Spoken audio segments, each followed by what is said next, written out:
हरिओम सभी साथियों को नमस्कार। मेरा आप सभी का स्वागत करते हैं आज की क्लास में।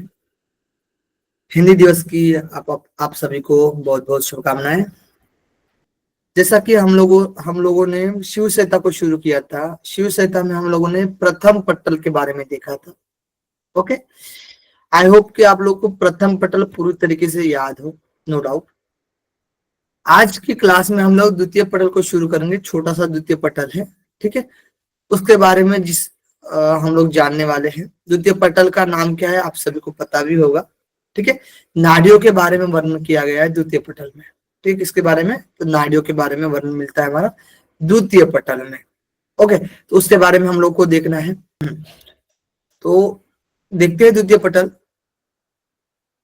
द्वितीय पटल को बोला जाता है तत्व ज्ञान उपदेश, ठीक है। द्वितीय पटल का नाम क्या है? तत्व ज्ञान उपदेश, यानी तत्व के ज्ञान का उपदेश, ठीक है। तत्व यानी जैसे हम लोगों ने सांख्य दर्शन में 25 तत्व देखा था ना, मतलब 25 तत्व आप लोग देखते हो ना, वैसे तत्व, ठीक है। बहुत सारे तत्व यहाँ पर बताए गए हैं, ठीक है। तत्व के बारे में बताया गया है, जिसके बारे में ज्ञान दिया गया है तत्व के बारे में, ठीक है। इसमें पर्वत के बारे में, देवताओं के बारे में आप लोग को देखने में आएगा, नक्षत्र के बारे में, ठीक है। पंचमहाभूत के बारे में, नाडियों के बारे में, यानी एक तरीके से ब्रह्मांड के बारे में, उस ब्रह्मांड के तत्व के बारे में जानकारी द्वितीय उपदेश में दी गई, यानी द्वितीय पटल में दी गई है। ओके, चलिए तो शुरू करते हैं हम लोग द्वितीय पटल में। टोटल हम लोग देखा जाएगा, टोटल श्लोक के बारे में हम लोग देखते हैं द्वितीय पटल में कितने श्लोक होते हैं, ठीक है। तो टोटल श्लोक हमारे 57, कितने हैं? 57, ध्यान रखना। 57 सबसे पहले जो पटल हुआ था उसमें कितने श्लोक थे? 104 थे। अब ये द्वितीय पटल जो चालू हमारा होने वाला है उसमें 57 श्लोक है, तो जल्दी हो जाएगा, नो डाउट, ठीक है। तो आप सभी लोग बने रहे। चलिए शुरू करते हैं। तो देखिए सब लोग को स्क्रीन प्रेजेंट हो रही होगी, नो डाउट। ओके, देखिए हम जो भी इंपॉर्टेंट चीजें रहती है वो लिखते जाएंगे आप लोग के सामने, ठीक है। उसको आप लोग नोट डाउन करते रहिए, कॉपी पेन ले लीजिए आप लोग और नोट डाउन करते रहिए, ठीक है। याद होना चाहिए आप लोग को। कहा गया है जैसे तत्व के बारे में, तो जैसे मैंने बोला कि ब्रह्मांड के बारे में, तो ब्रह्मांड की चर्चा मिलती है हमारे शरीर में ही। जैसे हम लोग सीधे सिद्धांत पद्धति में पढ़ते हैं तो वहां पर भी ब्रह्मांड के बारे में चर्चा मिलती है, वैसे यहाँ पर भी ब्रह्मांड के बारे में चर्चा मिलती है, क्योंकि शरीर से तुलना की गई है, ठीक है। देखिए, तो इस ब्रह्मांड रूपी शरीर में, यानी शरीर में कहा गया है, ये जो ब्रह्मांड रूपी शरीर है, ब्रह्मांड रूपी क्या है? शरीर है। तो शरीर में कहा गया है कि शरीर में 7 द्वीपों से युक्त मेरु विद्यमान है। तो 7 द्वीप, कितने द्वीप? तो 7 द्वीप, द्वीप से युक्त क्या है? मेरु के लिए कहा गया है, मेरु के लिए, ठीक है। 7 द्वीपों से युक्त है, इसमें 7 द्वीप है मेरु में। ओके, तथा नदियां, समुद्र, पर्वत, अनेक क्षेत्र, अनेक क्षेत्रपाल, सभी ऋषि और मुनि, नक्षत्र, ग्रह, अनेक पुण्य तीर्थ और अनेक पीठ और प्रत्येक पीठों के देवता विद्यमान है। जैसे ये जो शरीर है, ठीक है, इसमें जो दंड में क्या है, इसके जो दंड में जो है 7 द्वीपों से मेरु विद्यमान है। ये जो मेरु है इसमें क्या है? 7 द्वीप बताए गए। कितने द्वीप बताए गए? 7 द्वीप बताए गए, ठीक है। 7 द्वीप बताए गए, 7 ही 7, 7 द्वीप। और नदियां और समुद्र, पर्वत, क्या है? नदी, ठीक है। समुद्र यहाँ लिखते हैं, ठीक है, नदी, ठीक है। जैसे कि आप देख रहे होंगे नदी, पिक्चर में भी देख सकते हैं नदी। समुद्र, क्या है? समुद्र, नदी, समुद्र, पर्वत, पर्वत, नदी, समुद्र, पर्वत, क्षेत्र, अनेक क्षेत्र, क्षेत्र स्थान, क्षेत्रपाल, जहां पर जो क्षेत्र, उस क्षेत्र में जो पाल रहते हैं, जो देवता रहते हैं, गणपति आदि, है ना, क्षेत्रपाल कहा जाता है। गणपति आदि को क्षेत्रपाल कहा जाता है, उस क्षेत्र की जो रक्षा करते हैं, है ना, क्षेत्रपाल, क्षेत्रपाल। उसके बाद क्षेत्रफल अनेक क्षेत्रपाल, ठीक है, क्षेत्रपाल हो गए। और सभी ऋषि मुनि, ऋषि मुनि, ऋषि मुनि, नक्षत्र ग्रह, नक्षत्र ग्रह, नक्षत्र ग्रह और अनेक पुण्य तीर्थ, पुण्य तीर्थ, तीर्थ, पुण्य तीर्थ, अनेक पुण्य तीर्थ हो गए, अनेक पीठ, पीठ स्थान, पीठ के देवता, यानी उस पीठ में रहने वाले जो देवता होते हैं, प्रत्येक पीठों के जो देवता है विद्यमान होते हैं, पीठ देवता। ओके, तो क्या क्या है शरीर में? 7 द्वीप, नदी, समुद्र, पर्वत, क्षेत्र, क्षेत्रपाल, ऋषि मुनि। ऋषि मुनि को हम एक में ले सकते हैं, ठीक है, ऋषि हो या मुनि हो, ऋषि और मुनि, ठीक है। क्या ऋषि मुनि, ऋषि या मुनया, ठीक है, ऋषि और मुनि अलग अलग रखने, मुनि, नक्षत्र और ग्रह 10 हो गए, पुण्य तीर्थ 11, पीठ 12 और पीठ की देवता 13। टोटल कितने बताए गए हैं शरीर में? बताइए। 13। 13 बताए गए हैं, ठीक है, क्लियर है, नो डाउट। आगे देखिए, इसमें सृष्टि संहार करताओं यानी सृष्टि का संहार करने वाले और निरंतर भ्रमण करते हुए चंद्रमा और सूर्य है, ठीक है, यानी सृष्टि का संहार करता है, सृष्टि का संहार करने वाले निरंतर भ्रमण करते हुए जो चंद्रमा और सूर्य है, क्या है? चंद्रमा और सूर्य है, आकाश, वायु, अग्नि, जल और पृथ्वी विद्यमान है, ठीक है। तो पंच महाभूत भी आएंगे, क्या आएंगे? पंच महाभूत भी आएंगे, भूत, ठीक है, पंच महाभूत।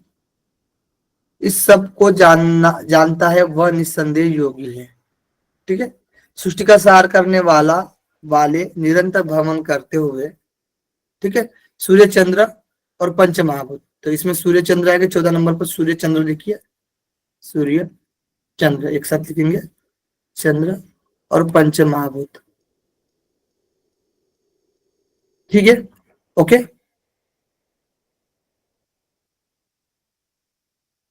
ओके, तो इसको इस शरीर में ही है, जो ब्रह्मांड में दिखाई देता है, जो ब्रह्मांड में चीजें बताई गई है वो हमारे शरीर में ही है।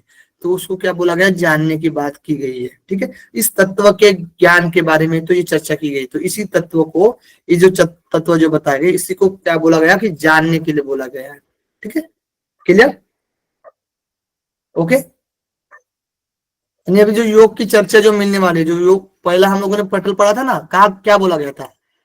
एकमात्र केवल और केवल योग शास्त्र ही है जो कि मुक्ति का उपाय बताया गया है, ठीक है। तो मुक्ति का उपाय बताया गया था प्रथम पटल में। अब योग शास्त्र की चर्चा करेंगे तो हमारे शरीर के बारे में बताया गया कि जो ब्रह्मांड में है वही चीजें शरीर में हमारे है, तो शरीर में जानेंगे हम, ठीक है, शरीर में जानना है। अब इसके लिए ये सारी चीजें जो शरीर में रहती है तत्व के बारे में बताया गया है, ठीक है। तो साधना के बारे में जो बताया जाता है तब मैं बताऊंगा कि ये साधना करना है, ठीक है। चलिए देखिए, क्लियर हुआ?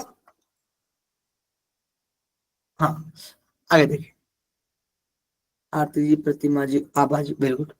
अब तीनों लोकों में जितने भी यानी त्रैलोक्य, तीनों लोकों में जितने महाभूत आदि पदार्थ है वे सभी देह से समानता रहते हैं, देह से समानता रहते हैं। मेरु के चारों ओर ही देह और ब्रह्मांड में मेरु के चारों ओर ही व्यवहार चलता है, ठीक है। यानी कि कहा गया है कि जो तीनों लोकों में जितने भी जो भी 3 लोक हैं, हम लोग जैसे बोलते हैं कि पृथ्वी, अंतरिक्ष और स्वर्ग है, जो भी तीनों लोकों में जितने भी महाभूत है, ठीक है, तीनों लोकों में जितने भी महाभूत है, ठीक है, महाभूत, महाभूत है, ठीक है, आदि पदार्थ जो भी अलग अलग पदार्थ वे सभी देह से समानता रहते हैं। मेरु के चारों ओर ही देह और ब्रह्मांड में मेरु के चारों ओर ही व्यवहार चलता है, यानी देह और ब्रह्मांड में, देह और ब्रह्मांड में, ब्रह्मांड में ठीक है, देह में ही ब्रह्मांड कहा गया है ना, ठीक है, देह में ही ब्रह्मांड कहा गया, मेरु के चारों ओर ही ये सब व्यवहार चलते हैं। यानी ये जो मेरु है, मेरु, मेरुदंड, ठीक है ना, मेरुदंड, सेकंड ब्रेन, ब्रेन भी कहा गया है ना, मेरुदंड से जो नस गई हुई है, ठीक है। तो ये जो मेरुदंड है, ये जो मेरुदंड है, ठीक है, तो मेरुदंड के चारों ओर क्या होता है, व्यवहार चलता रहता है। जो भी नदी, पंचमहाभूत, पर्वत, नक्षत्र, जो भी मैंने बताया, देवता आदि सारी चीजें कहाँ पर रहती है, ये चारों ओर ही व्यवहार करते रहते हैं, भ्रमण करते रहते हैं, ठीक है ना जी। ब्रह्मांड संज्ञक देह में, यानी ब्रह्मांड किसको बोला गया है, देह को बोला गया है। ब्रह्मांड संज्ञक जो देह है, देह में सभी दीप आदि अपने अपने स्थान पर व्यवस्थित है। मेरुदंड में दीप बोला गया है, वो अपने अपने स्थान पर व्यवस्थित है। तथा बाहर 8 कलाओं से युक्त चंद्रमा, बाहर, तथा क्या कहा गया, बहिरअष्ट, यानी बाहर 8 कलाओं से युक्त क्या है, चंद्रमा मेरु के शिखर पर स्थित है। तो ये जो मेरु का शिखर, कौन सा शिखर का मतलब क्या होगा, बताइए, ऊपर या नीचे, ऊपर। ऊपर, ठीक है, तो ये शिखर हुआ। शिखर के ऊपर क्या बताया गया है, 8 कलाओं का चंद्रमा हाँ, तो स्थित है। यहाँ पर क्या रहेगा यार, मेरु के शिखर यानी ऊपर वाले भाग पर, ठीक है, क्या रहेगा, चंद्रमा रहेगा, जिसकी 8 कलाएं है, कितनी है, 8 कलाएं है, 8 कलाएं, 8 क्वालिटी है, 8 गुण है, 8 गुणों से युक्त है, ठीक है। वह चंद्रमा भी नीचे मुख होकर विद्यमान है, तो उसका जो मुख है वो कैसे है, नीचे है, ठीक है, ये चंद्रमा है, समझ लीजिए। तो उसका मुख किस में है, नीचे है, ठीक है, कहां पर है, नीचे, मुख जो है वो नीचे है, ओके। मुख नीचे है, नीचे मुख होकर विद्यमान है, और वह दिन रात अमृत की वर्षा करता हुआ उसके बाद अमृत 2 भागों में विभक्त होकर प्रवाहित होता है, और जिससे वह सूक्ष्म हो जाता है। यानी दिन रात किसकी वर्षा करता है चंद्रमा, अमृत की, किसकी अमृत की। वर्षा करता है, तो अमृत की वर्षा करता है, और उसके बाद वो अमृत 2 भागों में क्या हो जाता है, विभक्त हो जाता है, 2 भागों में क्या होता है, विभक्त हो जाता है, ठीक है, और वो सूक्ष्म हो जाता है। जैसे पानी का फोर्स है, एक पाइप से जा रहा है, ठीक है, अब इसमें और एक पाइप लगाएंगे तो कम कम जाएगा ना, दोनों में बराबर जाएगा। तो एक पाइप से ज्यादा जाएगा पानी, 2 पाइप से कम होगा, यानी सूक्ष्म हो जाता है वो, ठीक है। मंदाग्नि का जल, मंदाकिनी मंदाकिनी का जल देह की पुष्टि के लिए है, और इडा के मार्ग से प्रवाहित होता है, ठीक है, इडा के मार्ग से क्या होता है, प्रवाहित होता है।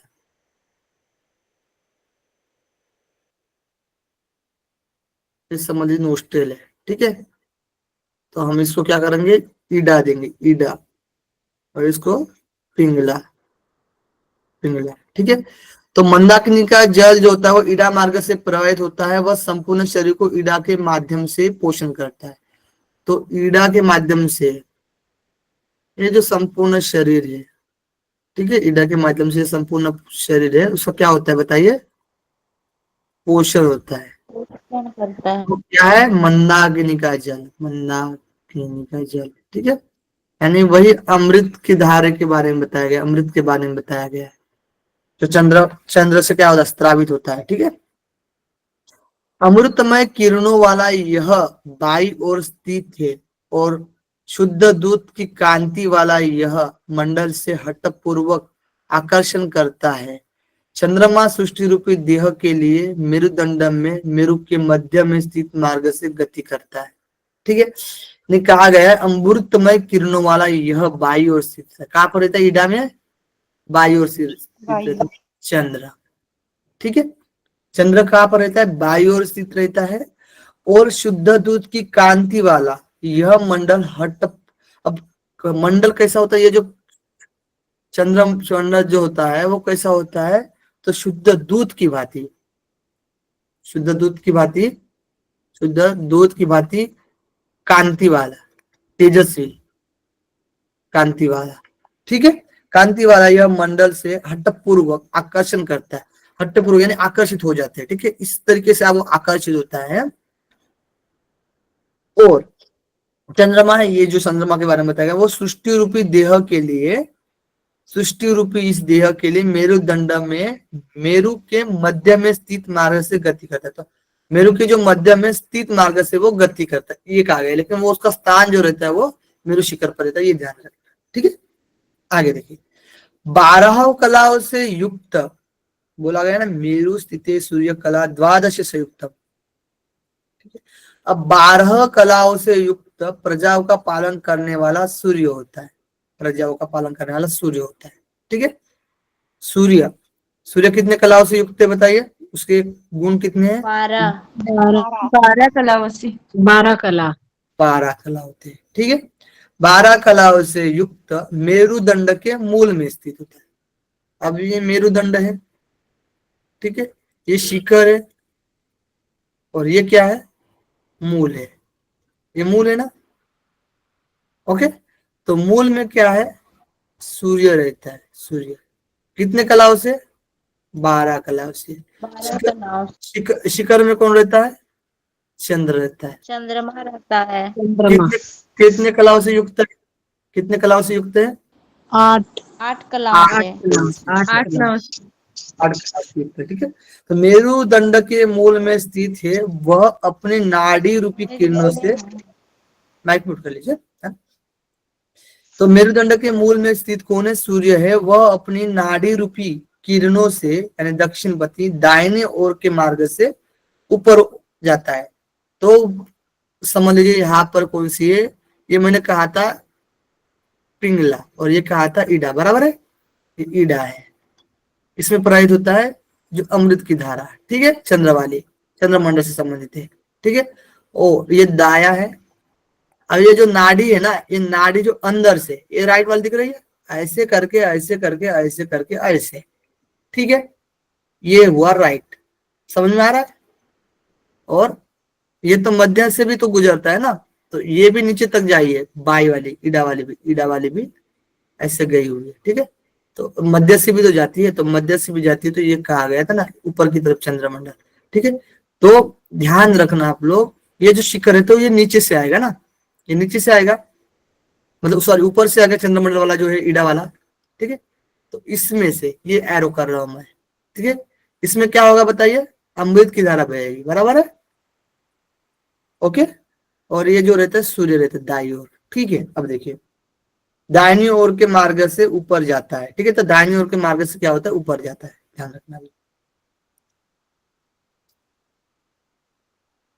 अब देखिए, सूर्य अमृत रश्मि चंद्रमा, सूर्य क्या? सूर्य अमृत रश्मि चंद्रमा से निकलने वाले अमृत को और रस रक्त आदि धातुओं को निश्चित रूप से ग्रस देता है तथा संपूर्ण शरीर में विद्यमान वायु में गति करता है। ठीक है, हम लोगों ने ये देखा था, ये जो हम लोगों ने मेरुदंड देखा था। ठीक है, ये क्या है? मेरुदंड देखा था। मेरुदंड के नीचे जो होता है मूल स्थान में, जो कि सूर्य था। ठीक है, और शिखर में कौन था? चंद्रमा था। शिखर में चंद्रमा था, बराबर है? चंद्रमा था। ओके, अब यहां से जो अमृत धारा बह रही थी, यहाँ से जो अमृत की धारा जो बह रही थी उस शिखर से, ठीक है, तो वो अमृत की धारा समझ लिया ऐसे आ रही है, आ रही है, आ रही है, आ रही है नाड़ी के द्वारा। ठीक है, ऐसे आ रही है, और ये मूल स्थान में जा रही है। मूल स्थान यानी जहां पर मेरे के मूल में कौन है? सूर्य है। ठीक है, तो यहाँ पर ये जो सूर्य है, तो भाई इसका प्रकाश है ना, ये क्या करेगी? अमृत धारा को बुझाएगी या नहीं बुझाएगी बताइए? बुझा देगी, खत्म कर देगी। जाएगी। ठीक है, तो यहाँ पर क्या होगा? यहाँ पर जो ग्रस ले रहा है सूर्य, क्या कर रहा है? उस अमृत धारा को ग्रसित कर रहा है। ठीक है, और रस रक्त आदि धातु को भी क्या कर रहा है? निश्चित रूप से ग्रस ले रहा है। यानी जो भी धातु हमारे हैं, कौन सी धातु है? सप्त धातु, सप्त धातु है ना। सप्त धातु आप सभी को पता होगा, रस रक्त मांस मेघ मास, मेघ, अस्थि मज्जा, मज्जा, और शुक्र, शुक्र। ठीक, ये सब क्या है? शुक्र। सात धातु। इन सात धातु को भी क्या करता है सूर्य? ये ग्रस लेता है, ग्रसता है। अच्छा लग रहा है आप लोग को लिखते हुए, डायग्राम करते हुए? ये अच्छा लग रहा है? ये थोड़ा सा इफेक्टिव लग रहा है क्या, बताइए समझने में? ओके, ज्योत्सना जी, सत्य जी, साथ साथ आप लोग नोट भी डाउन कर सकते हैं, ठीक है? आराम से करवा रहा हूँ, जिससे कि आपका इंटरेस्ट भी बना रहे और चीजें समझ में भी आए आप लोग को, है ना?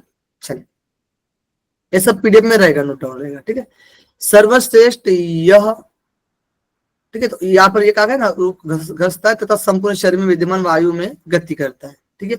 तो रस रक्त आदि धातुओं को क्या करता है? निश्चित रूप से रस लेता है तथा संपूर्ण शरीर में विद्यमान वायु में क्या करता है? वायु में गति भी करता है। तो सूर्य क्या करता है और क्या करता है? ग्रसता तो है। एक तो क्या है, सूर्य के तीन क्वालिटी मतलब इसमें देखेंगे, ठीक है? क्या करता है पहला बताइए? अमृत को ग्रसता है। फिर क्या करता है? सप्त धातु को ग्रसता है। और फिर क्या करता है बताइए? हेलो, फिर क्या करता है?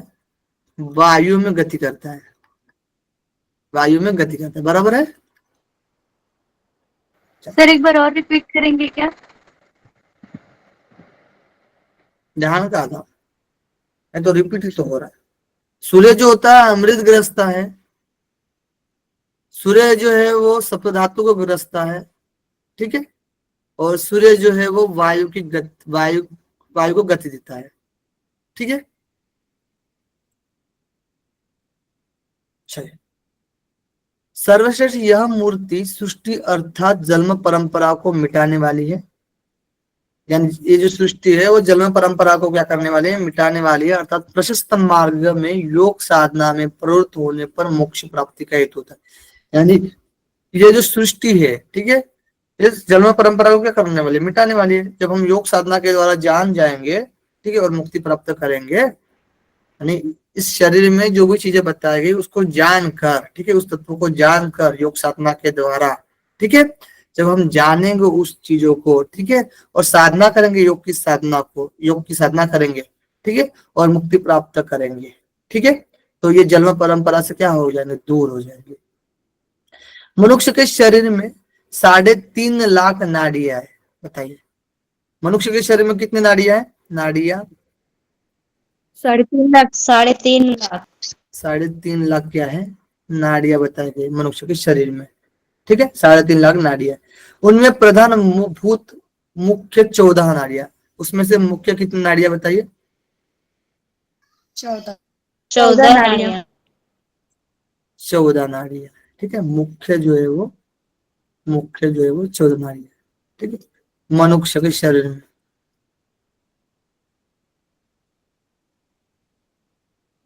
ठीक है, ओके,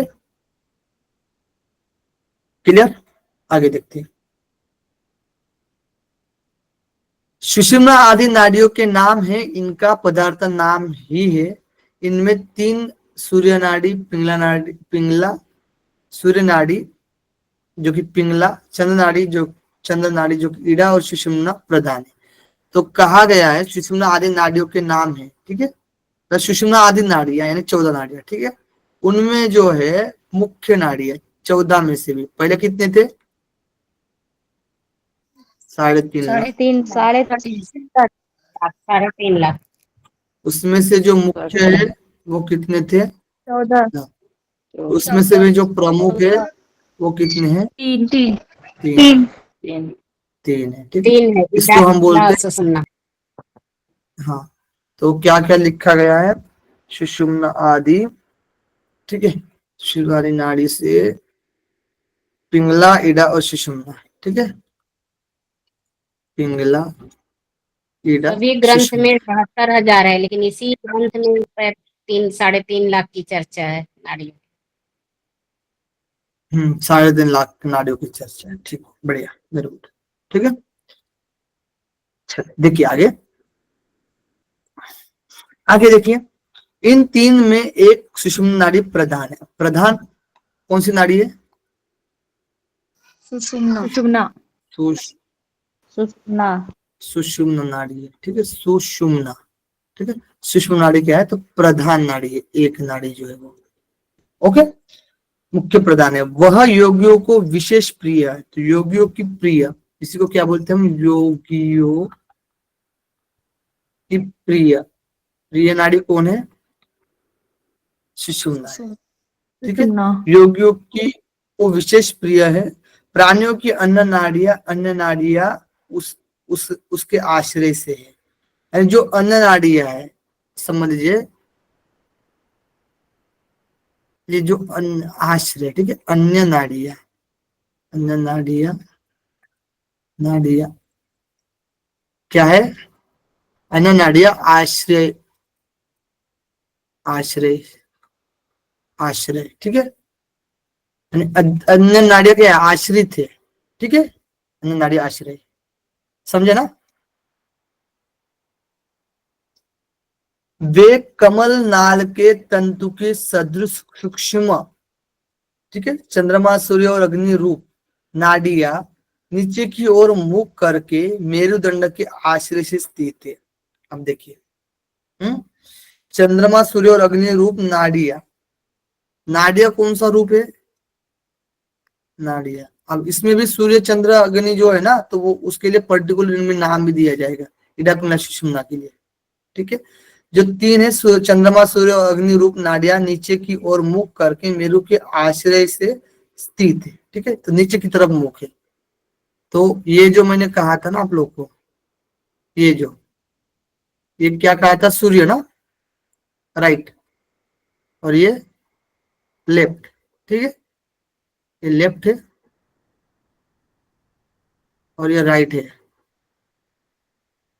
ठीक है। अब देखिए, यहाँ पर जो है राइट है, समझ लीजिए, ये राइट है, ये लेफ्ट है, समझ लीजिए, ठीक है। अब देखिए, यहाँ पर जो है मेरुदंड का मूल क्या है, बताइए, मेरुदंड के आश्रय से, यानी नाड़ियां नीचे की ओर मुख करके मेरुदंड के आश्रय से स्थित है, ये तो मूल है, ये तो मूल है, और ये शिखर है, ये शिखर है।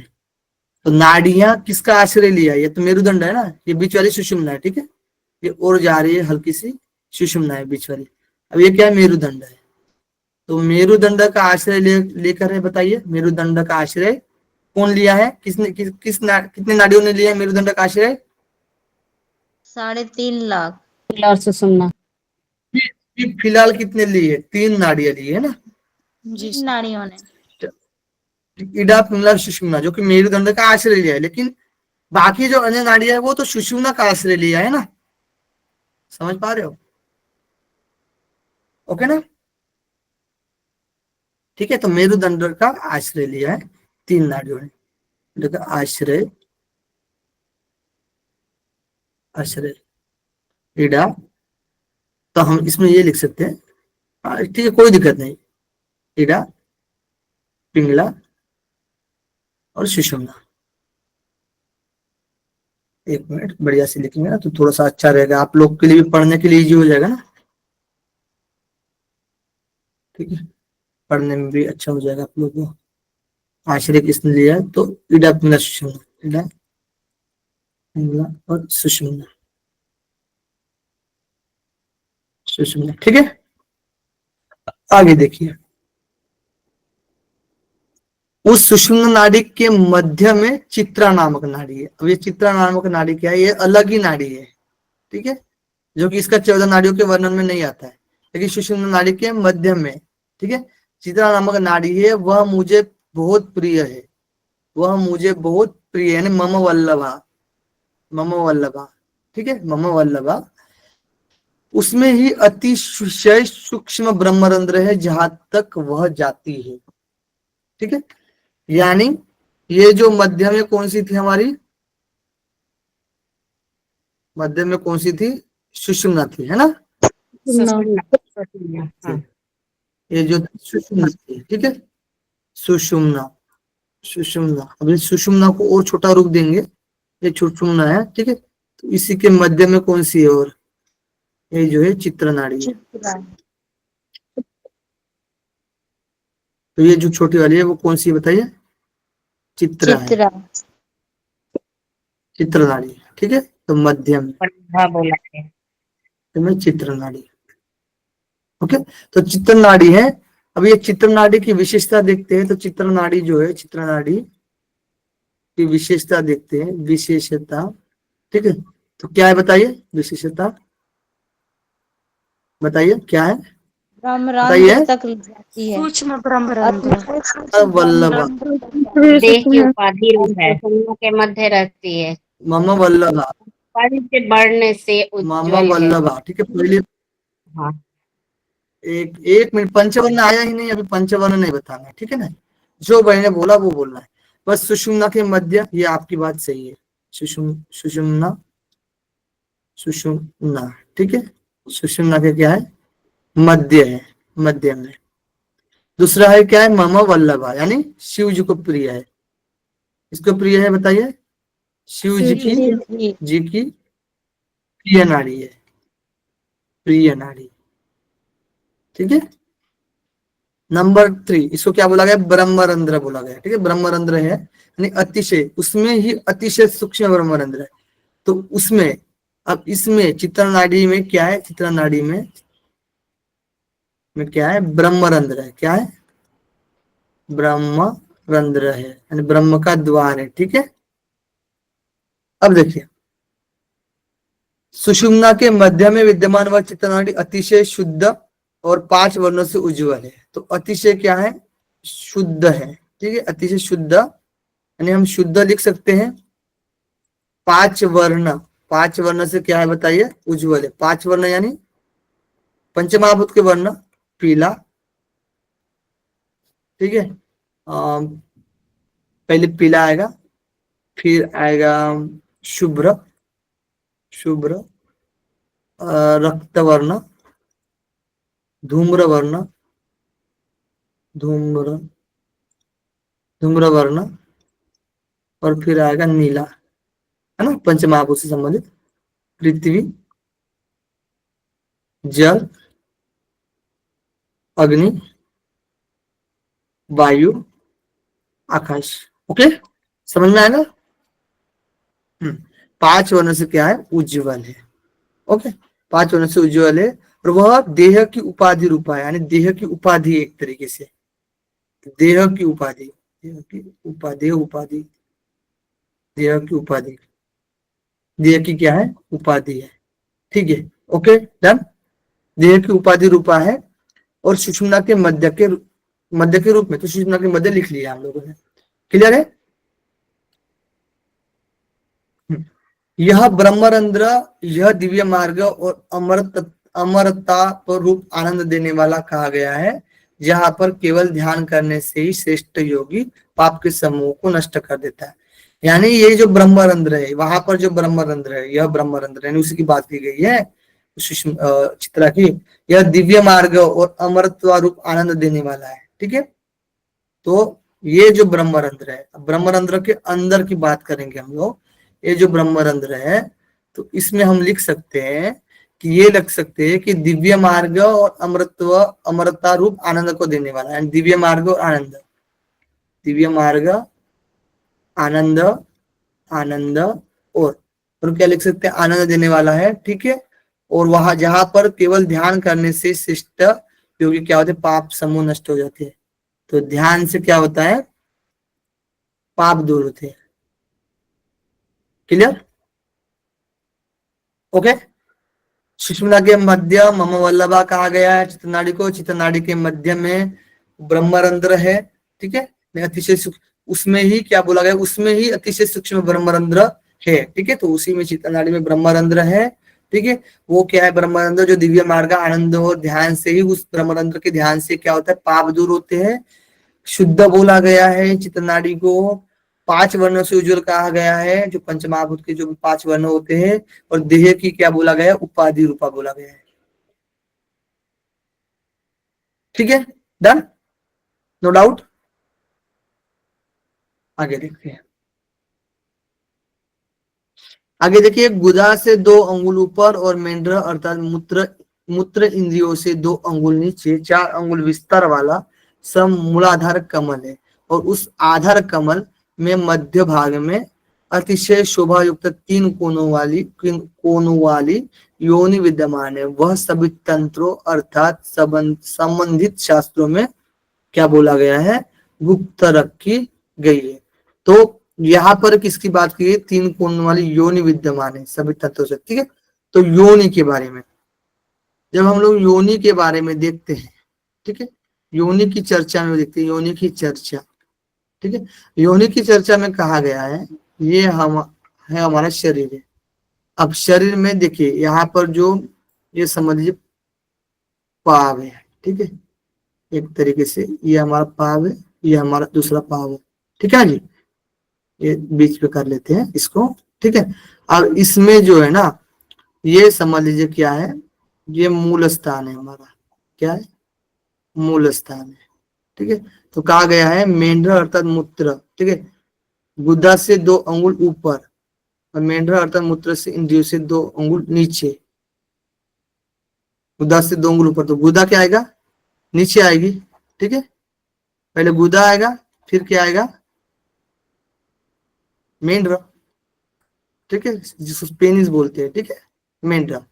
अब यहाँ पर मेंढरा है, यहाँ पर गुदा है, अब इसके बीच में यानी ऊपर कितना है, 2 अंगुल, 1 और 2, और इसके नीचे 1 और 2, ठीक है, समझ में आ रहा है, 1 2 नीचे 1 2 ऊपर, ये ऊपर 2 और ये नीचे 2, ठीक है, तो ये 4, अब ये 4 अंगुल है, ठीक है ना, 4 अंगुल यहाँ पर हमने नोट डाउन कर लिया, 4 अंगुल नोट डाउन कर लिया, ठीक है।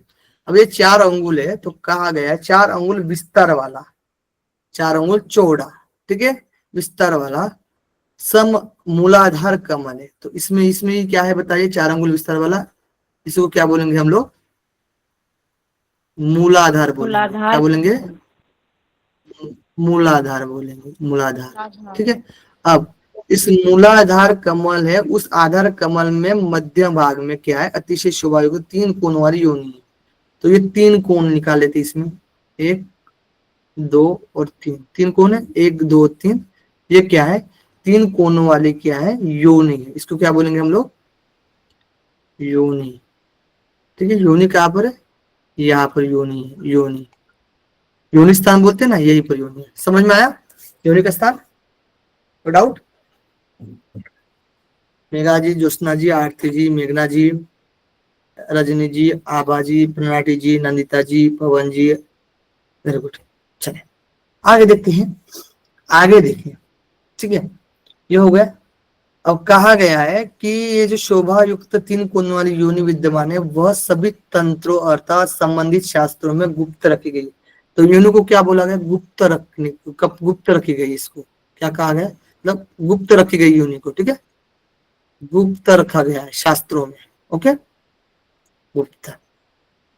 उस मूलाधार पद्म में विद्युत के समान आकार वाली श्रेष्ठ देवता स्वरूपिणी 3.5 हाथ लंबी वक्र रूप से विद्यमान सुषुम्ना के मार्ग में स्थित कुंडलिनी है। देखिए अब कहा गया कि उस मूलाधार पद्म में विद्युत के समान आकार वाली, अब कैसे, तो विद्युत के समान आकार वाली, ठीक है, विद्युत के समान आकार वाली श्रेष्ठ देवता स्वरूपिणी,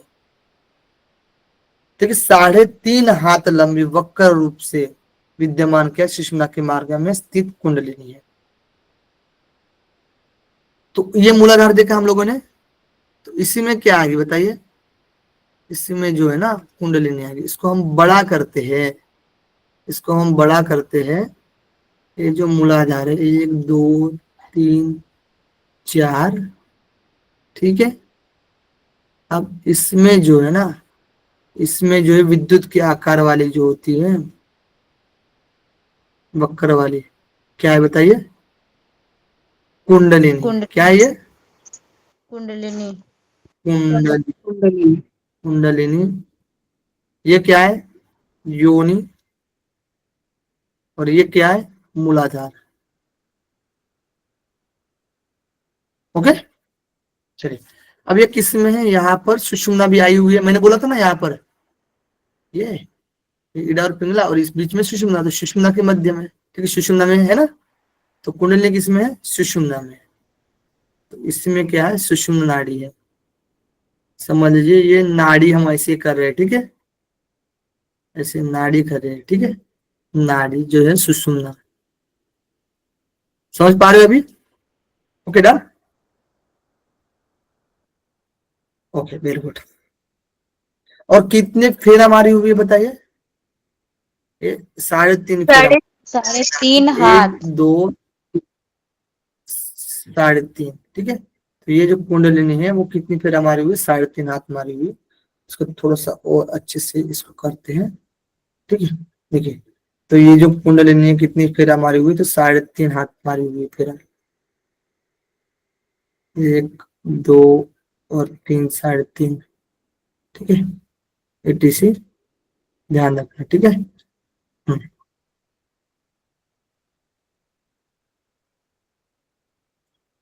तो 3.5 हाथ है ना। 3.5 क्या है? हाथ लंबी है, लंबी। याद रहेगा? इतना आराम से करवा रहा हूं मैं कि आप लोग को याद हो, बताते बताते ही, ठीक है। अलग से याद करने से अच्छा कि अभी याद हो जाए आप लोग को।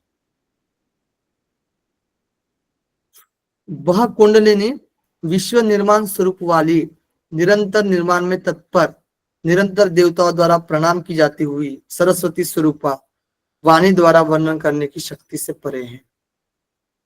तो कुंडलिनी का स्वरूप क्या है बताइए? क्या लिख रहा हूँ? विश्व निर्माण कुंडलिनी करने वाली। का स्वरूप, स्वरूप क्या है? कुंडलिनी का स्वरूप जो है वो सरस्वती स्वरूपा है। कैसी है? सरस्वती स्वरूपा है।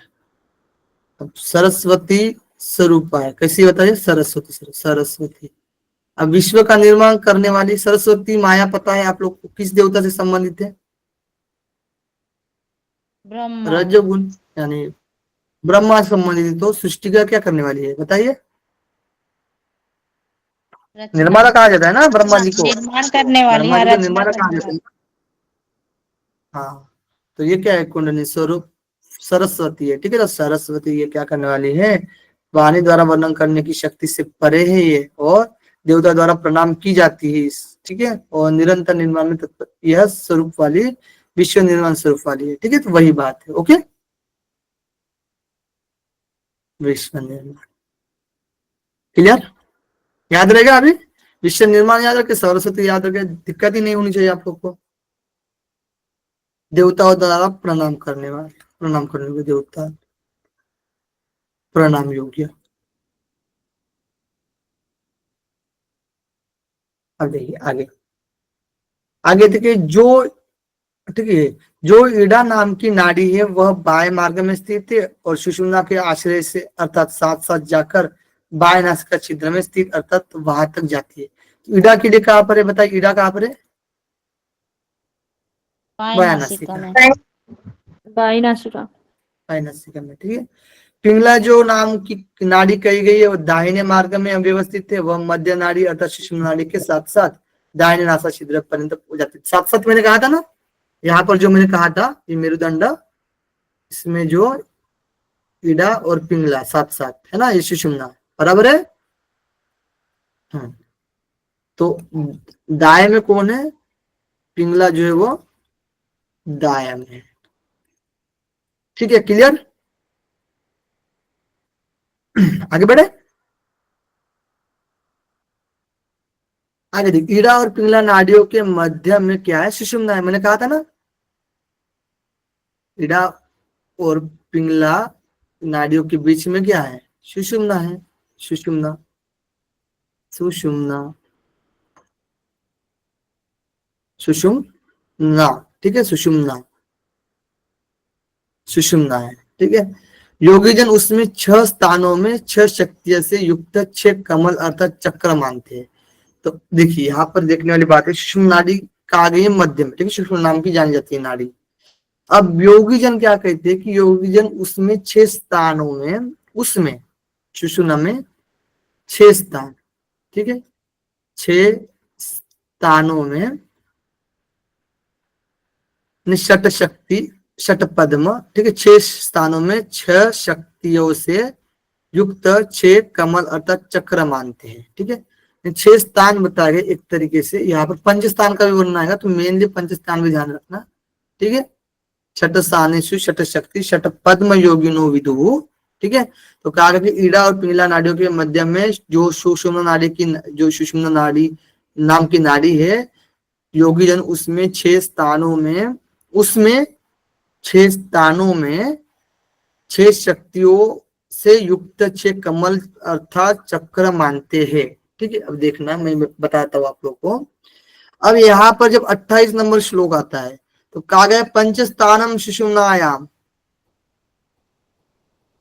यानी कि सुषुम्ना के 5 स्थान हैं और उसके बहुत से नाम हैं और प्रयोजन होने से उन्हें शास्त्र से जान देना चाहिए। तो स्थान कितने बताए गए हैं? 5 स्थान बताए गए और 6 स्थान इसमें भी चर्चा मिलती है 27 में। लेकिन पंच स्थानेषु सुषुम्नाः षट स्थानेषु षट शक्तिम षट पद्मम योगी। षट स्थानेषु यानी ये षट शक्ति षट पद्म के सेंस में बोला गया है। ठीक है, यानी जैसे कि ये हमारा शरीर है, ये मेरुदंड है, तो ये क्या है बताइए? मूलाधार, मूलाधार। ठीक है, दूसरा क्या आता है? स्वाधिष्ठान, स्वाधिष्ठान। नंबर 3 मणिपुर, मणिपुर चक्र, मणिपुर। नंबर 4 अनाहत चक्र, अनाहत, नंबर 5 विशुद्धि विशुद्धि, चक्र, विशुद्धि, और नंबर 6 आज्ञा, आज्ञा आज्ञा, आज्ञा। तो ये क्या हुआ? ये षट पद्म हुए, मतलब षट चक्र हुए, 6 चक्र है। ठीक है, कमल अर्थात चक्र। ठीक है, 6 चक्र हो गए और 6 शक्ति यानी डर लाके साहू, डर लाके शाहू। ठीक है, डाकिनी, डाकिनी यहां पर लिख सकते डर लाके साहू, है ना। शक्तियां जो है डाकिनी, राकिनी, लाकिनी, लाकिनी, काकिनी, काकिनी, शाकिनी, शाकिनी और हाकिनी। ये क्या है बताइए? ये है शक्तियां। क्या है बताइए? शक्तियां हैं। शक्तियां। जो हम बोलते हैं ना कि मूलाधार की साधना करने से जो शक्तियां प्राप्त होती है, तो यही देवियों की शक्तियां प्राप्त होती है। ठीक है, अनेक सारे शक्तियां संबंधित होती है डाकिनी से। ठीक है, नाम दिया डाकिनी, राकिनी, लाकिनी, काकिनी, शाकिनी, हाकिनी। डर लाके साहू, इस ट्रिक के द्वारा आप लोग क्या कर सकते हो? याद रख सकते हो। ठीक है जी, निमोनिक्स के द्वारा याद रख सकते हो। क्लियर? अब यही स्थान है 1 2 3 4 5 6। अब ये तो 6 स्थान इस तरीके से हुए। अब 5 स्थान की बात आती है तो इस तरीके से होंगे विशुद्धि तक, यानी पृथ्वी, अग्नि, सॉरी पृथ्वी, ऐसे लिख सकते हैं हम लोग, आराम से लिख सकते हैं, कोई दिक्कत नहीं आएगा हम लोग को। पृथ्वी हो गया, अरे यार अग्नि क्यों आ रही है? जल, जल, अग्नि, वायु और क्या है? आकाश, विशुद्धि से संबंधित है ना। ओके, तो ये 5 स्थान इस तरीके से आप लोग समझ सकते हो, 6 स्थान आप लोग इस तरीके से समझ सकते हो। ओके, दिक्कत नहीं है? क्लियर? मजा आ रहा है मेगा जी? समझ में आ रहा है अभी?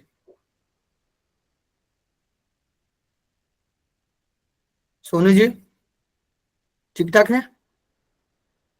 लास्ट में क्वेश्चन पूछेंगे, ठीक है, याद होना चाहिए। जी सर। अन्य जो नाड़ियां मूलाधार से प्रारंभ होती है वे जिह्वा, लिंग और नेत्र। ठीक है, देखिए अन्य जो नाड़ियां होती है वो जो मूलाधार से प्रारंभ होते हैं, कहां से होते हैं? ये जो मूलाधार है,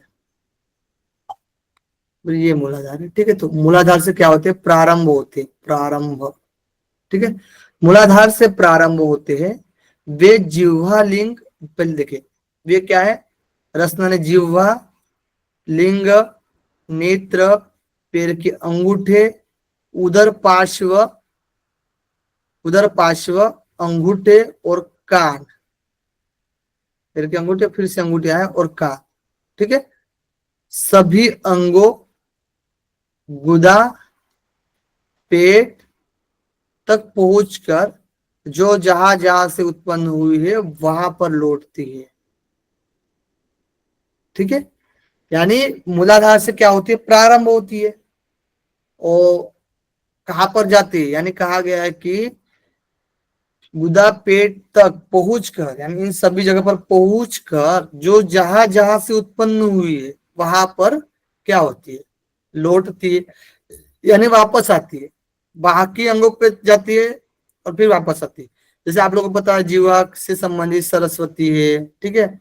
लिंग से संबंधित आपकी शंखिनी वगैरह आती है, गुदा से संबंधित और शंखिनी संबंधित आती है, ठीक है। नेत्र से संबंधित आप लोगों को पता है, लेकिन यहाँ पर एग्जैक्टली स्थान नहीं बताया गया पर्टिकुलर नाड़ी का। जैसे हम गोरख संहिता में पढ़ते हैं ना, गोरक्ष संहिता में क्या है ना, जो 10 नाड़ियां बताई गई उसके स्थान भी बताए गए, ठीक है। एग्जैक्टली बताया गया, यहाँ पर भी स्थान बताया गया लेकिन क्लियर नहीं किया गया है। बात मेरी समझ में आ रही है? 29 और 30 में स्थान बताया गया लेकिन क्लियर नहीं किया है। आगे देखिए, ये पूरे श्लोक पढ़ रहे हैं हम लोग, ठीक है, सिस्टमैटिक। आप लोग का एक भी क्वेश्चन नहीं छूटना चाहिए, और जो लिख रहा है वो सारा इंपॉर्टेंट है। इन नाड़ियों से ही शाखा और उपशाखा के भेद से 7.5 लाख संख्या हो जाती है। भिन्न भिन्न अपने अपने स्थानों में स्थित है, ठीक है। देखिए, एताभ्य एवं नाड़ी, यानी इन नाड़ियों से ही क्रमात्, यानी क्रमश शाखा उपशाखा, शाखा और उपशाखा के भेद से सार्ध लक्ष्य त्रयम जातम, यानी 7.5 सार्ध लक्ष्य त्रयम जातम, 7.5 में 3.5 होंगे, ठीक है। 3.5 क्या लिखेंगे, 3.5 लाख संख्या, त्रय बोला गया है ना, ठीक है। 3.5 लाख संख्या हो जाती है, 3.5 लाख नाड़ियां बताई गई है, ठीक है। 3.5 लाख क्या है, नाड़ियां है, ठीक है। तो ये कैसे बढ़ती है, तो इन नाड़ियों से ही जो बाकी जो मूलाधार से प्रारंभ हुई है, ठीक है, बाकी जगह पर जो प्रमुख नाड़ियों के थोड़ा बहुत स्थान बता दिए, और फिर वही नाड़ियां क्या होती है, प्रमुख जो नाड़ियां होती है वो फिर उपशाखा में बैठ जाती है। ये प्रमुख जो नाड़ियां समझिए 14 है, कितने हैं, 14 है, ठीक है। अब ये उपशाखा में बैठ जाती है, उपशाखा इनकी हो जाती है शाखा उपशाखा, ये शाखा है संबंधित 14 मेन, ये उपशाखा में बैठ रही है बाकी नाड़ियां, ठीक है जी, ओके। और अपने अपने भिन्न भिन्न स्थानों में पूरे शरीर में क्या होती है, जाल की तरह क्या होती है, ठीक है, स्थानों में रहती है, ओके, अपने अपने स्थानों में रहती है, कार्य करती है, अपने अपने कार्य करती है। अभी देखिए, ये नाड़ियां भोग का अनुभव करती है, तो क्या करती है ना, कार्य क्या है इन नाड़ियों का, कार्य क्या है बताइए, भोग करना, भोग का अनुभव कराती है, और इनमें प्राणों का प्रवाह होता है। क्या होता है, प्राणों का प्रवाह होना, ठीक है, प्राणों का प्रवाह होता है। वे सर्वत्र ओतप्रोत और व्यापक होकर इस शरीर में विद्यमान रहते हैं, सभी जगह पर, है ना, व्यापक रहते हैं, ओके। बस्ती स्थान में सूर्य मंडल के मध्य में स्थित 12 कलाओं से युक्त अन्नों को पकाने वाला जलता हुआ अग्नि है। तो बस्ती स्थान में सूर्य मंडल के मध्य में, अब देखिए ये क्या था, मूल स्थान, मेरुदंड का मूल था, इसमें क्या था, सूर्य था ना, इसमें क्या था, सूर्य था, ठीक है। तो यही वाला जो स्थान होता है जो बस्ती का स्थान बोला जाता है ना, ठीक है, बस्ती। अब इस बस्ती में क्या है, अन्न को पकाने वाला जलता हुआ अग्नि मेरे तेज के अंश से उत्पन्न है, ठीक है। यानी शिव जी के तेज से कौन उत्पन्न है बताइए, शिव तेज से कौन उत्पन्न है? बताइए। अग्नि। अग्नि, ठीक है। अग्नि, सूर्य। हाँ ठीक है। अग्नि से संबंधित हम लोग देखते हैं अग्नि, तो शिव जी के तेज से। और कितने कलाओं से युक्त है? 12। 12 कलाएं। 12 कलाओं से क्या है? युक्त है अग्नि। क्या करती है? अन्न को पचाती है। पचाती है। कहाँ पर होती है बताइए? बस्ती स्थान। बस्ती स्थान में। बस्ती स्थान में। Okay done. प्राणियों के शरीर में स्थित हुआ, यानी कहा गया है कि अंश से उत्पन्न यह वैश्वानर अग्नि प्राणियों के शरीर में स्थित हुआ विविध वस्तु का पाचन करती है, ठीक है, अन्न को पचाती है। और इसको अन्य नाम क्या बोला गया? अग्नि को क्या बोला गया है? नाम दिया है वैश्वानर अग्नि। कौन सी अग्नि बताइए? वैश्वानर अग्नि। ठीक है जी, डन। वैश्वानर। Okay, clear. आगे बढ़े। पिछली बार क्या पढ़ा था हम लोगों ने? तो अग्नि के बारे में हम लोगों ने देखा था, अग्नि जो है वो बस्ती स्थान में होती है और 12 कलाओं से युक्त होती है। और जो अग्नि उत्पन्न हुई है, जो विष्णु अग्नि, वो शिव जी के तेज से उत्पन्न हुई है। और जो अग्नि वो क्या करते हैं? अन्न को पचाती है। ठीक है, अब देखिए, नष्ट कर दिया है और रोग की उत्पत्ति को जिसने वह आयु प्रदान करने वाला अग्नि बल और पुष्टि तथा शरीर में पटुता को भी प्रदान करता है। यानी यहाँ पर जो कहा गया ना, ये वाला हम लोगों ने देखा था कि विषण अग्नि प्राणियों के शरीर में स्थित हुआ विविध वस्तुओं को पाचन करता है। विविध वस्तुओं को पाचन करने के साथ साथ नष्ट कर दिया है रोग की उत्पत्ति को, जिसने वह, यानी रोग को क्या किया है? नष्ट कर देती है। और आयु को प्रदान करने वाला अग्नि बल पुष्टि तथा शरीर में पटुता, ठीक है, को भी प्रदान करती। पटुता का मतलब क्या होता है? बल पुष्टि, ठीक है। तो क्या है? रोग दूर करती है अग्नि, आयु, बल, पुष्टि। बताइए पटुता का मतलब क्या होता है? बल पुष्टि, ठीक है, और पटुता, शरीर पाट बल। शरीर को हृष्ट पुष्ट रखती है।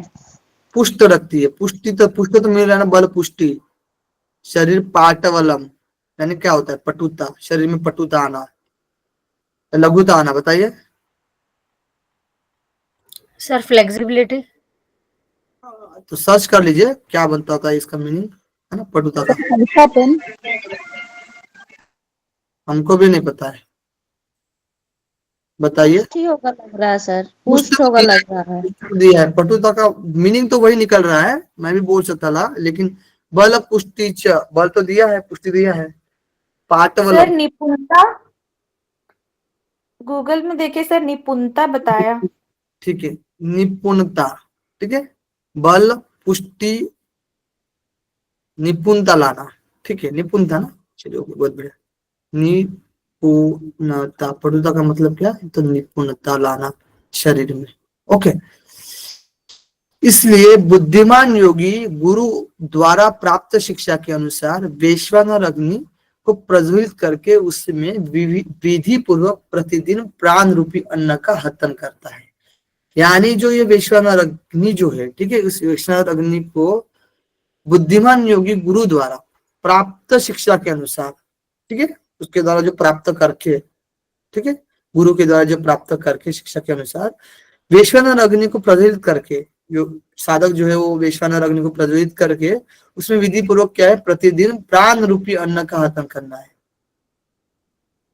यानी प्राण रूपी, यानी प्राणायाम, प्राण को ग्रहण करने के लिए बोला गया है, ठीक है। प्राण से उस अग्नि को क्या करना है? हवन करना है, उस तरीके, एक तरीके से, ठीक है। जो हवन करते हैं ना, अन्न जल, ठीक है, किसी जो भी हवन में अग्नि में डालते हैं, वैसे हमें क्या करना है? साधु को क्या करना है? प्राण को करना है, प्राण को लेना है अंदर, ठीक है। किसको लेना है? प्राण को लेना है, प्राण को। प्राण को का हवन। हवन करना है वैश्वान और अग्नि में, अग्नि में। ठीक है, ओके डन।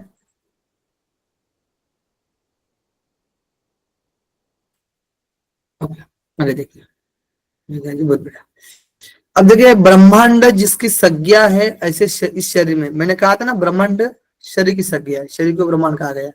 बहुत स्थान होने की संभावना है, उनमें मुख्य स्थानों को इस शास्त्र में मैंने कहा है उन्हें जानना चाहिए। यानी अभी तक जो है ये जो ब्रह्मांड है, ठीक है, ब्रह्मांड जो है, ठीक है, इसको क्या बोला गया है, शरीर बोला गया है। और शरीर में जो भी स्थान थे, जो भी स्थान थे, वो मुख्य रूप से, मुख्य रूप से, मुख्य रूप से क्या है, शिव जी के द्वारा बताया गया है, द्वारा बताया गया है। ओके जी। अरे, इस शरीर में अनेक प्रकार के नाम वाले अनेक स्थान हैं। अब स्थान कौन कौन से, तो अनेक प्रकार के नाम वाले हैं, उनका कथन कर सकना संभव नहीं है, बहुत से नाम है भाई। और इस प्रकार इस निर्मित देह में सर्वव्यापक अनादि वासनाओं के समूह से युक्त कर्मों के बंधन से बंधा हुआ जीव निवास करता है। तो वासनाओं से युक्त जो जीव होता है, वासना से युक्त जीव क्या करता है, वासनाओं से युक्त, समूह से युक्त जो कर्मों के बंधन से बंधा हुआ जो जीव है वो निवास करता है। तो कर्मों से बंधन से ना, कर्मों से बंधन में बंधा हुआ है, कौन है, जीव। जीव की संज्ञा दी गई, हमने पहले भी पढ़ा था। उनके गुणों से युक्त सभी कर्मों को करने वाला यह जीव पूर्व जन्मों में संग्रहित विविध प्रकार के कर्मों के फल भोगता है। यानी पूर्व जन्म, जन्म के जो भी फल है वो क्या है, इस जन्म के में क्या करता है, भोगता है। ठीक है जी, कौन, तो जीव।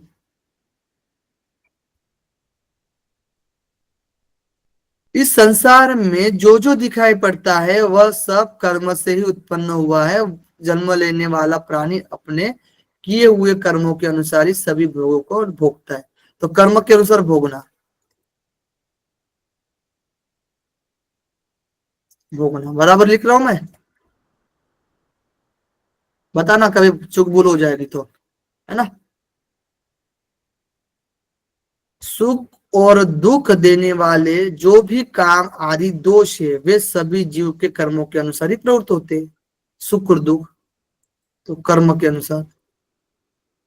अब ये बार बार लिखने की जरूरत नहीं है वैसे, ये है ना।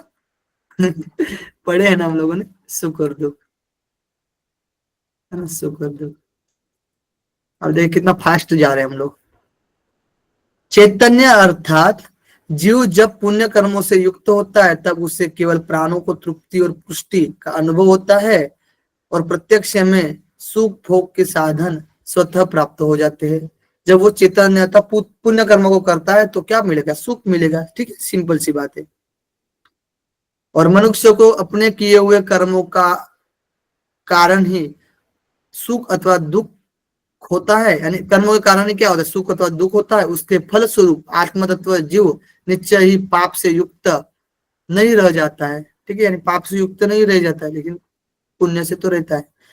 वह जीव भी उससे भिन्न कुछ नहीं होता है। सभी पदार्थ माया के आवरण से युक्त चैतन्य ब्रह्म से ही उत्पन्न हुए। सब क्या है भाई, सब चैतन्य ब्रह्म से उत्पन्न हुए। जैसे समय पर, ठीक है, जो भी पदार्थ है वो चैतन्य ब्रह्म से उत्पन्न हुए। जैसे समय पर प्राणियों के भोग के लिए विविध वस्तुएं उत्पन्न हो जाती है, जिस प्रकार भ्रम दोष के कारण सीप में चांदी होने का भ्रम आरोपित हो जाता है, उसी प्रकार अपने कर्म के दोष के कारण ब्रह्म पर जगत का आरोप होता है। यानी बंधन के कारण के वजह से, इस कर्म के बंधन में फंसने के वजह से उस चेतन तत्व को हम नहीं देख पाते हैं। जैसे कि सीप में हम लोग चांदी समझ लेते हैं, रज्जु में जैसे कि हम लोग सर्प समझ लेते हैं, वैसे ही जगत को, ये कल्पना मात्र जो जगत है उसको हम क्या समझ लेते हैं, सत्य समझ लेते हैं। ठीक है, ये जो दिखाई दे रहा है वही सत्य है। इसी की वजह से हम लोग जो ईश्वर तत्व, जो चेतन तत्व, जो ब्रह्म तत्व, जो आत्म तत्व है उसको हम लोग नहीं जान पाते हैं। ओके जी, आगे देखिए। वासना सहित भ्रम को उखाड़ फेंकने में पूर्ण समर्थ यदि ज्ञान उत्पन्न हो गया तो वह ज्ञान मोक्ष को सिद्ध करने वाला। मैंने कहा था ना, ज्ञान क्या है? मोक्ष देने वाला है, मुक्ति देने वाला है। ठीक है, जो विभ्रम का साक्षात्कार लेने पर, अर्थात भ्रम को जो भ्रम समझ लेता है उसमें साक्षात विशेष ज्ञान होता है। यानी भ्रम को जो भ्रम समझ लेता है, समझ जो भ्रम हुआ है उसको समझ लेता है, तो साक्षात क्या होता है? उस चीज का विशेष ज्ञान होता है। यानी रज्जु जो भ्रम हो रहा है, ठीक है, वो समझ लेता है कि ये भ्रम हुआ है मुझे। ठीक है, जैसे रज्जु में सर्प वाला भ्रम होता है ना, तो वो समझ चुका है कि ये मेरा भ्रम है, ये रज्जु ये करके। ठीक है, एक तरीके से वो समझ लेता कि ये जगत नहीं, ये तो मोक्ष, मतलब ये तो ब्रह्म के जो चेतन तत्व से ये उत्पन्न हुआ है। ठीक है, जो अज्ञान स्वरूप है जगत, इसके अतिरिक्त मोक्ष का कोई अन्य कारण अर्थात उपाय नहीं है, यह पूर्ण सत्य कह रहा हो। ठीक है, तो ज्ञान की से ही मोक्ष मिलती बताया गया। भ्रम की पहचान हो जाने पर वह ज्ञान जिसको साक्षात्कार हुआ है उसके भ्रम का साक्षात नाश कर देता है। वह निश्चय ही वह मानव संसार में नहीं है, भ्रम पुनः लौटता नहीं है। नहीं समझ लीजिए, उस भ्रम का साक्षात्कार कर लेता है, ठीक है, तो उसके बाद, ठीक है, वो कभी भ्रम की स्थिति में नहीं जाता है और उस संसार के चक्र से क्या होता है, परे जाता है, लौटता है और फिर से भ्रम की स्थिति नहीं उत्पन्न होती है। ठीक है, मिथ्या ज्ञान की निवृत्ति तो विशेष के दर्शन से होती है, अन्यथा अर्थात विशेष दर्शन के बिना नहीं होती, अपितु सीप में चांदी का भ्रम विद्यमान दिखता है। ठीक है, तो जो भी मिथ्या ज्ञान की जो भी निवृत्ति तो विशेष के दर्शन से होती है, मतलब विशेष किसी दर्शन से हो सकती है, किसी चीज की वजह से हो सकती है ना, विशेष प्रकार के दर्शन की वजह से मिथ्या ज्ञान की निवृत्ति हो जाती है। ठीक है, लेकिन अन्यथा अर्थात विशेष दर्शन के बिना नहीं होती, विशेष दर्शन के बिना तो नहीं होती है, अपितु सीप में चांदी का भ्रम विद्यमान दिखता है। यानी विशेष दर्शन के अकॉर्डिंग, यानी उस दिव्य चक्षु के द्वारा ही आपको दिखना पड़ेगा ना उस भ्रम की स्थिति को। विशेष ये योग दर्शन वाला भी हो गया ना, विशेष दर्शन, आत्म भाव भावना निवृत्ति। बिल्कुल बिल्कुल बिल्कुल, तो विशेष दर्शन। ठीक है, तो जैसे बोला जाता है ना, दृश्यते इति दर्शनम, जिसके द्वारा देखा जाए वह दर्शन है।